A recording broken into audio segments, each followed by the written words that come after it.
This is Dr. August Konkel in his teaching on the books of Chronicles. This is session number 19, Preservation of the Promise.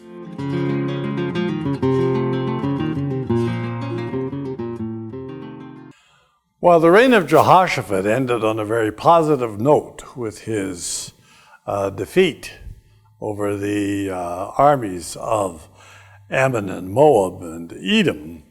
There was a more negative aspect to everything that was happening, which becomes more evident in the account of the reign of his son. We noted that there was an alliance between Jehoshaphat and between Ahab, the king in the north, and the result of that alliance was that the daughter of King Ahab, Athaliah, had married the son of Jehoshaphat. This was kind of all part of a political alliance. Now, all of that is assumed as knowledge by the chronicler, but when we come to the story of Jehoram, we see that this alliance with the north came very close to eliminating all of David's descendants from being on the throne. The chronicler does not avoid that point as he tells us about the reign of Jehoram, the son of Jehoshaphat.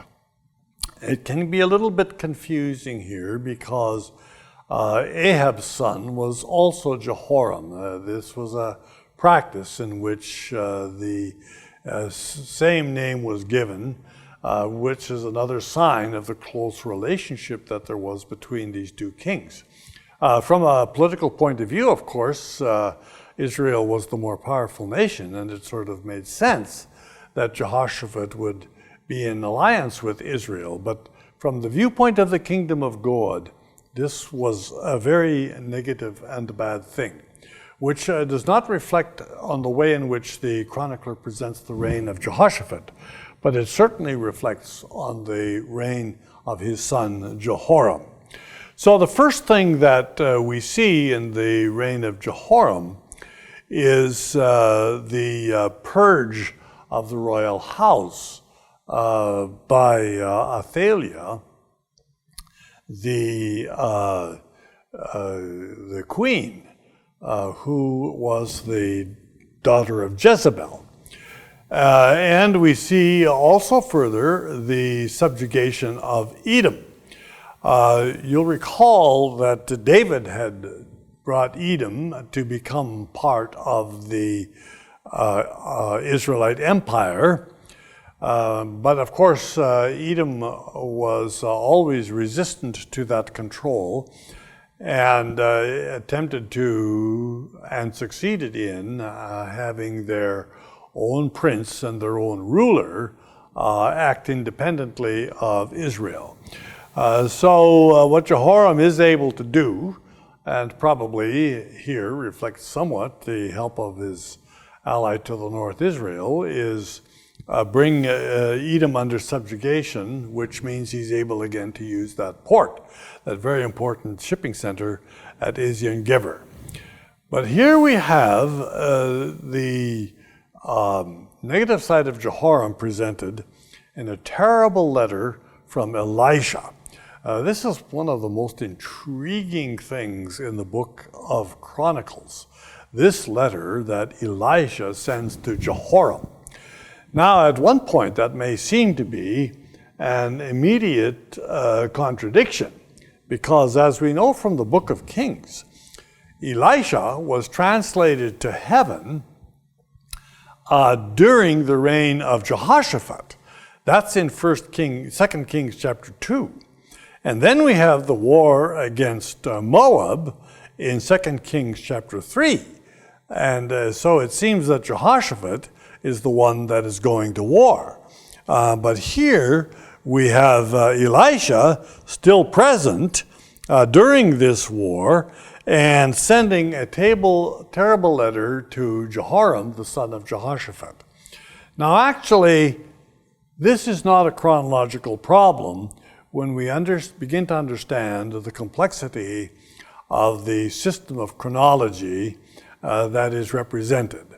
There were often two kings ruling at the same time for very good reasons. A king would appoint his son as a co-regent while he was still reigning. And in this case, the reason probably was that Jehoshaphat was facing the threat of the Moab and of Ammon, and his son was placed on the throne during that time. So, in fact, Jehoram was already a king appointed by Jehoshaphat while Elisha was still alive. And Elisha, in the meantime, went to war with Moab. But Elisha gives Jehoram this warning about the way in which his following in the ways of his mother Athaliah and his bringing the practices of the north down into Judah is completely contrary to God's work and to God's will. And so, of course, what he experiences is the raids of the Philistines and the Arabs, which are described as the diminishing of his rule and his empire. And finally he dies of an agonizing illness. So the reign of the reign of Jehoram does not end well. But that brings us on to the reign of Ahaziah. He is the son of Jehoshaphat and the son of Athaliah, the daughter of Jezebel. He reigns for only 1 year and is involved in the alliance with Israel against Hazael. And you'll recall that he is the king who gets killed when he goes to visit Ahab, who is trying to recover from the wounds that he received in the battle against the Arameans. And this is the point at which Jehu has been assigned by God, in some certain sense, to intervene and to end this influence of the rule of the descendants of Omri, Ahab and his sons, Jehoram and Ahaziah. And so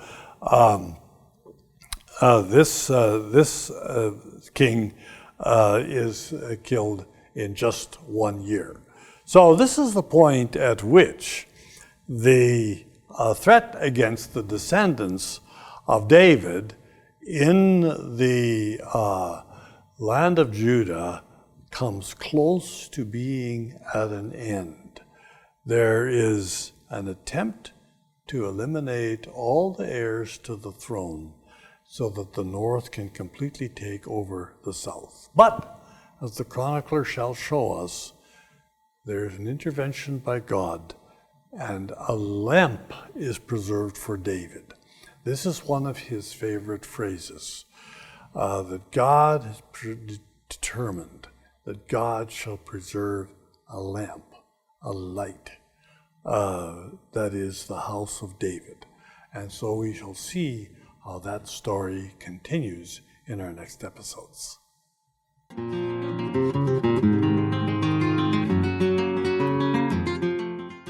This is Dr. August Konkel in his teaching on the books of Chronicles.